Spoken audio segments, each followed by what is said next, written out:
Subscribe કરો ये है न्यूज़ इंडिया चैनल ने પછી YouTube એપ પર બેલ આઇકોનનું બટન દબાવો અને નિહાળો ये है न्यूज़ इंडिया चैनल।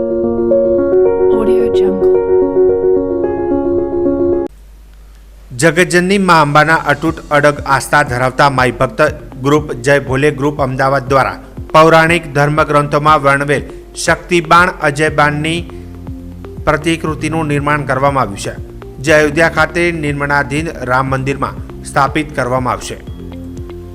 આ અજયબાણ અયોધ્યા રામ મંદિરમાં અર્પણ કરતા અગાઉ આજ રોજ શક્તિપીઠ અંબાજી ગબ્બર ખાતે મા અંબાની અખંડ જ્યોત સમક્ષ બનાસકાંઠા જિલ્લા કલેક્ટર શ્રી અને આરાસુરી દેવસ્થાન ટ્રસ્ટના ચેરમેન વરુણકુમાર બરનવાલની વિશેષ ઉપસ્થિતિમાં 51 શક્તિપીઠના બ્રાહ્મણો દ્વારા શાસ્ત્રોક્ત વિધિ વિધાન સાથે અજય બાણની પૂજા અર્ચના કરવામાં આવી હતી, જેમાં જય ભોલે ગ્રુપ સહિત મોટી સંખ્યામાં ભાવિક ભક્તો પણ જોડાયા હતા।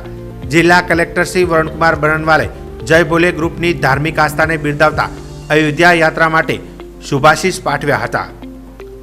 પૌરાણિક કથા અનુસાર જોઈએ તો અજય બાણ સાથે શક્તિપીઠ અંબાજીનું અનેરું અનુસંધાન જોવા મળે છે। ત્રેતા યુગમાં જ્યારે પ્રભુ શ્રી રામ તેમના ભાઈ લક્ષ્મણ ઋષિ શૃંગીને મળ્યા ત્યારે ઋષિ શૃંગીએ રાવણ સાથેના યુદ્ધમાં ભગવાન રામની જીત માટે શ્રી રામને આદ્યશક્તિ માં જગદંબાની પૂજા કરવાનું અને તેમને પ્રસન્ન કરવાનું સૂચવ્યું હતું। ભગવાન શ્રી રામે માં જગદંબાનું શ્રદ્ધાપૂર્વક જપ તપ પૂજન કર્યું હતું। આથી આદ્યશક્તિ માં અંબાએ ભગવાન શ્રી રામને વિજયનું વરદાન આપ્યું હતું અને આશીર્વાદ સ્વરૂપે તેમને એક બાણ આપ્યું હતું। આ બાણ એ જ અજય બાણ, જેના થકી પ્રભુ શ્રી રામે દશાનન રાવણનો સંહાર કર્યો હતો। આ વાતનો ઉલ્લેખ માતાજીની આરતીના શબ્દો રામે રામ રમાડ્યા રાવણ રોળ્યો માં ઓમ જયો જયો માં જગદંબે પણ જોવા મળે છે। જય ભોલે ગ્રુપ અમદાવાદ ફાઉન્ડર દીપેશભાઈ પટેલે આ પ્રસંગે જણાવ્યું હતું કે માં અંબાના આશીર્વાદથી જ બધું થઈ રહ્યું છે। ત્રેતા યુગમાં માં અંબાને ભગવાન રામને અજય બાણ આપી આસુરી શક્તિનો વિનાશ કર્યો હતો। અત્યારે કળિયુગમાં ભગવાન શ્રી રામનું ભવ્ય મંદિર અયોધ્યામાં નિર્માણ થઈ રહ્યું છે, ત્યારે અમને પણ પૌરાણિક કથા ઉપરથી અજય બાણ બનાવવાની પ્રેરણા થઈ, જેથી અમે પંચધાતુમાંથી 5 ફૂટ લાંબુ અને 11.5 કિલોગ્રામ વજનનું અજય બાણ બનાવ્યું છે, જે આગામી 10મી જાન્યુઆરીના રોજ અયોધ્યા ખાતે પ્રભુ શ્રી રામના મંદિરમાં અર્પણ કરીશું। વધુમાં તેમણે જણાવ્યું હતું કે અમે ભક્તોની શ્રદ્ધા અને આસ્થાને ધ્યાને રાખી જય ભોલે ગ્રુપ તમામ ભક્તોએ અજય બાણના દર્શન માટે આમંત્રણ પાઠવે છે। દરેક રામ ભક્ત અજય બાણ નિહાળી શકે અને તેના દર્શન કરી શકે તે માટે 1 જાન્યુઆરીથી 7 જાન્યુઆરી સુધી Ahmedabad engineer C1 B4318 road number 4U phase 4 GIDC Vatva Ahmedabad ખાતે સાંજે 4 થી રાતના 8 વાગ્યા સુધી દર્શનની વ્યવસ્થા કરવામાં આવી છે। જય ભોલે ગ્રુપ 8મી જાન્યુઆરીએ અયોધ્યા જવા રવાના થશે અને 10મી જાન્યુઆરીએ અયોધ્યા મંદિરમાં આ અજય બાણ પ્રભુ શ્રી રામને અર્પણ કરશે। આગામી 22મી જાન્યુઆરીએ અયોધ્યા ખાતે રામ જન્મભૂમિ ઉપર રામ મંદિરનું ઇનોગ્રેશન માનનીય પ્રધાનમંત્રી શ્રી કરવાના છે। ભગવાન રામનું અંબાજી માતા સાથે પણ નાતું છે કે ત્રેતા યુગમાં રાવણને મારવા માટે જે અજય બાણ રામ ભગવાનને મા જગદંબાએ અજય માતાના મંદિર ઉપરથી આપ્યું હતું એવી માન્યતા છે। તો મંદિરના ભક્ત જય ભોલે ગ્રુપવાળા અમદાવાદવાળા જે છે એ લોકોએ અજય બાણનું પંચધાતુમાં એક પ્રતિલિપિ તૈયાર કરીને રામ જન્મભૂમિમાં તૈયાર થતું મંદિરમાં 22મી તારીખ પહેલાં ત્યાં અર્પણ કરવા માટે જે એક અભિગમ દર્શાવ્યું છે એનું અમે એને આવકારીએ છીએ। એના પહેલાં એમના દ્વારા જે ચામર પણ આપવામાં આવી હતી, જે વિશ્વનું સૌથી મોટું શ્રીયંત્ર પણ આપવામાં આવ્યું હતું, અને પછી એટલે અલગ અલગ કામથી મંદિર સાથે એ લોકો જોડાયા છે અને આ કામ એમના થકી અમને પણ આનું પુણ્ય મળે છે, એના માટે અમે પણ આપણી જાતને સૌભાગ્યશાળી જી એ એમના અનુકૂળતા પ્રમાણે મંદિર સાથે ટાઈપ થયું છે એ પ્રમાણે કરશે। જય ભોલે ગ્રુપ અમદાવાદ વર્ષોથી આરાસુરી અંબાજી માતા જોડે જોડાયેલું છે અને અમે અંબાજીથી ઘણી બધી ધાર્મિક પ્રવૃત્તિઓ કરેલી છે।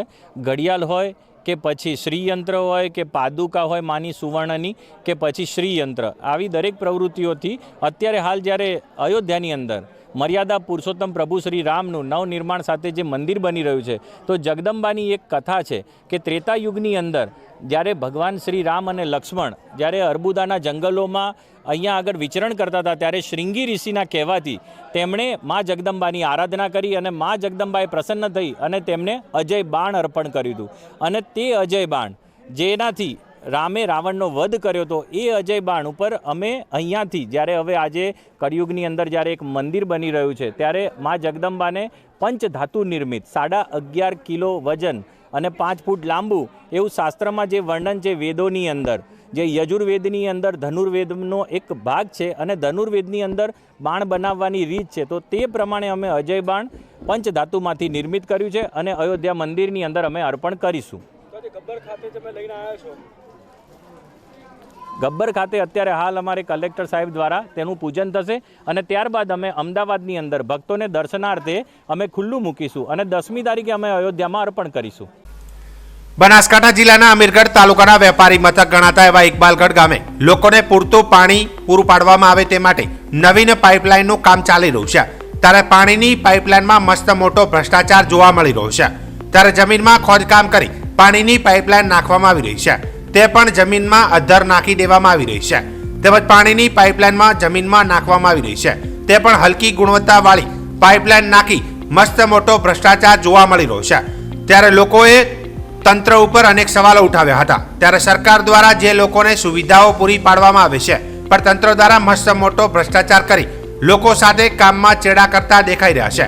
ત્યારે આવા મસ્ત મોટા ભ્રષ્ટાચાર કરતા કોન્ટ્રાક્ટરો સામે તંત્ર લાલ આંખ કરે તેવું લોકોના મુખે ચર્ચાઈ રહ્યું છે. હવે જોવાનું એ રહ્યું કે તંત્ર દ્વારા કોઈ કાર્યવાહી કરવામાં આવે છે કે નહીં, કે પછી જેમ ચાલે છે તેમ ચાલતું રહેશે, એ તો આવનારો સમય જ બતાવશે. બનાસકાંઠાના ડીસામાં હાઈવે પર આવેલી એક સોસાયટીમાં રહેતી 17 વર્ષીય સગીરા પાલનપુર કોલેજમાં અભ્યાસ કરે છે. ગઈકાલે તે રાબેતા મુજબ 11 વાગે કોલેજમાં અભ્યાસ માટે જવાનું કહી ઘરેથી નીકળી હતી, પરંતુ મોડી સાંજ સુધી તે કોલેજથી ઘરે પરત આવી ન હતી, જેથી તેના પરિવારજનો ચિંતાતુર બની સગીરાની શોધખોળ હાથ ધરી હતી. એક અજાણ્યા નંબરથી સગીરાની માતા પર ફોન આવ્યો હતો અને તેમની દીકરી US જઈ રહી હોવાનું તેની માતાએ જણાવ્યું હતું. તે સમયે તે અમદાવાદ એરપોર્ટ પર હતી અને ત્યાંથી ફ્લાઇટ દ્વારા મુંબઈ જવાની હતી અને ત્યાંથી તે US જઈ રહી હોવાનું મોબાઈલ પર જણાવ્યું હતું. અચાનક દીકરી વિદેશ જઈ રહી હોવાનું જણાવતા પરિવાર હતપ્રસ્ત બની ગયો હતો અને બનાવને પગલે સગીરાના પિતા સહિત પરિવારજનો ડીસા શહેર દક્ષિણ પોલીસ મથકે પહોંચ્યા હતા અને અજાણ્યા શખ્સ સામે સગીરાના અપહરણની ફરિયાદ નોંધાવતા પોલીસે વધુ તપાસ હાથ ધરી હતી. ગુજરાતમાં કડકડતી ઠંડીનો ચમકારો જોવા મળી રહ્યો છે. જોકે અસહ્ય ઠંડીને લઈને જનજીવન પર માઠી અસર વર્તાઈ રહી છે.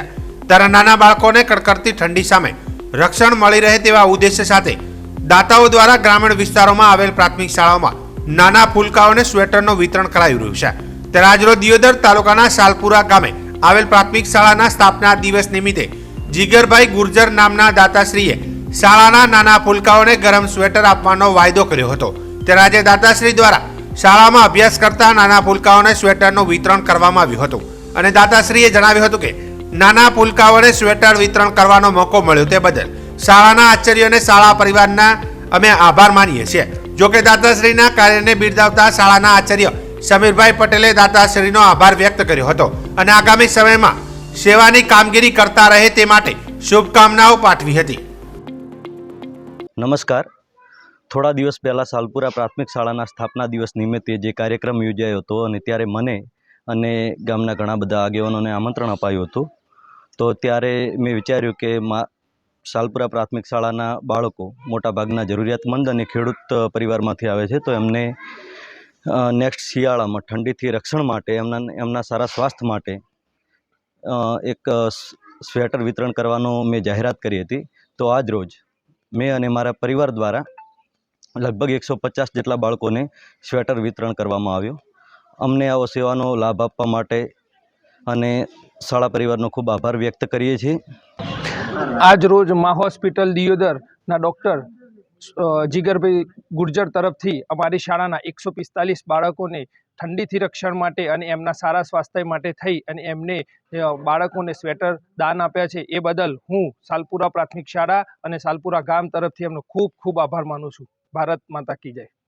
પાલનપુર કલેક્ટર કચેરી ખાતે બનાસકાંઠા જિલ્લાના સંસદ સભ્ય પરબતભાઈ પટેલના અધ્યક્ષસ્થાને district development coordination and monitoring committee દિશાની બેઠક યોજાઈ હતી. દિશા અંતર્ગત આવરી લેવાયેલ ભારત સરકારની 67 જેટલી યોજનાઓની વર્ષ 2023 અને 24ના નવેમ્બર 2023ના અંતિમ સુધી કરવામાં આવેલી કામગીરીની સમીક્ષા કરવામાં આવી હતી. આ બેઠકમાં સંસદ સભ્ય પરબતભાઈ પટેલે જણાવ્યું હતું કે માનવીય અભિગમ રાખી કેન્દ્ર અને રાજ્ય સરકારશ્રીની વિવિધ પ્રજા કલ્યાણકારી યોજનાઓનો લાભ છેવાડાના માનવી સુધી પહોંચાડીએ. તેમણે કહ્યું હતું કે લોકહિત વિકાસના કામોમાં જતું ન કરી કેન્દ્ર સરકાર અને રાજ્ય સરકારની યોજનાઓનો લાભ વંચિત અને જરૂરિયાતમંદ લાભાર્થીઓને મળે તેની તકેદારી રાખી સાચી દિશામાં અમલીકરણ કરવા અનુરોધ કર્યો હતો. વધુમાં તેમણે નલ સે જલ યોજના, ઘર ઘર શૌચાલય, વંચિત લાભાર્થીઓને નવા રાશન કાર્ડ, અન્નનો પુરવઠો આપવા, શાળાઓની ભૌતિક સુવિધા વધારવા, વૃક્ષારોપણ, સર્વ શિક્ષા અભિયાન, માતૃવંદના યોજના સહિતની યોજનાઓમાં વધુ સારું કામ કરવાના આગ્રહ સાથે લક્ષ્યાંકો પૂર્ણ કરવા સૂચના આપી હતી. મીટિંગ અંતર્ગત સાંસદશ્રીએ વાધા અરજીઓના નિકાલ બાબતે તેમજ વિકસિત ભારત યોજનાના મોનિટરિંગ થકી વધુમાં વધુ લાભાર્થીઓને લાભ લઈ શકે તેવું કામ કરવા તાકીદ કરી હતી.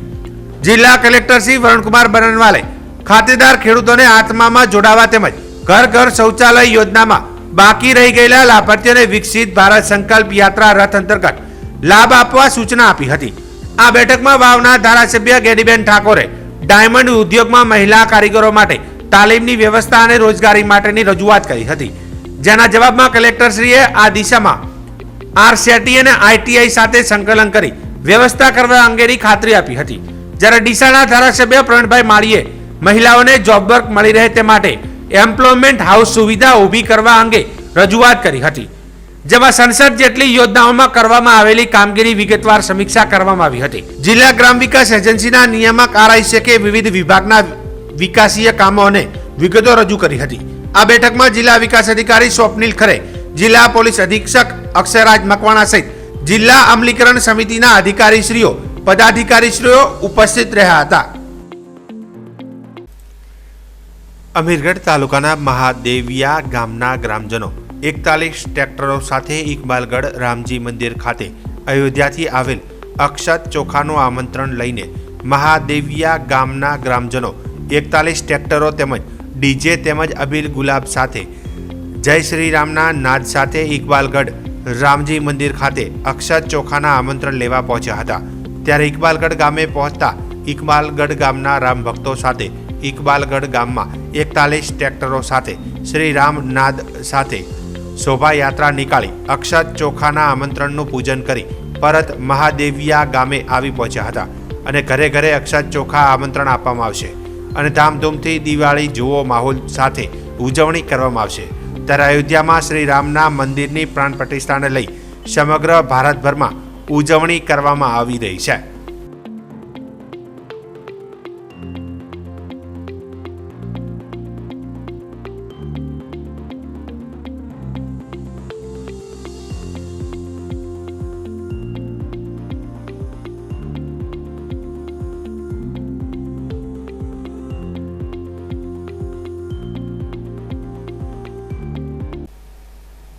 બનાસકાંઠા જિલ્લાના આંખથળા પોલીસ મથકે 2 મહિના અગાઉ બળાત્કાર, અપહરણ અને પોક્સો અંતર્ગત ફરિયાદ નોંધાઈ હતી. જેમાં થરાદ તાલુકાના વાઘાસણ ગામનો કસ્તુર જોહાભાઈ ઠાકોર નામનો યુવક એક સગીરાને લગ્નની લાલચ આપી ભગાડી ગયો હતો અને તેનું અપહરણ કરી ગયા બાદ તેની સાથે દુષ્કર્મ આચર્યું હતું. જે અંગેની ફરિયાદ આંખથળા પોલીસ મથકે નોંધાતા પોલીસે આરોપીઓને શોધખોળ હાથ ધરી હતી. જોકે છેલ્લા 2 મહિનાથી પોલીસને ચકમો આપી નાસ્તા ફરતા આ આરોપીને આજે લાખણી તાલુકા વિસ્તારમાં ફરતો હોવાથી માહિતી મળતા જ પોલીસ સતર્ક બની હતી અને આરોપીઓને લાખણી મુકામેથી ઝડપી પાડ્યો હતો. આ આરોપીને ઝડપી આગળની કાર્યવાહી માટે ડીસા સરકાર પોલીસ ઇન્સ્પેક્ટરને સોંપવામાં આવ્યું છે.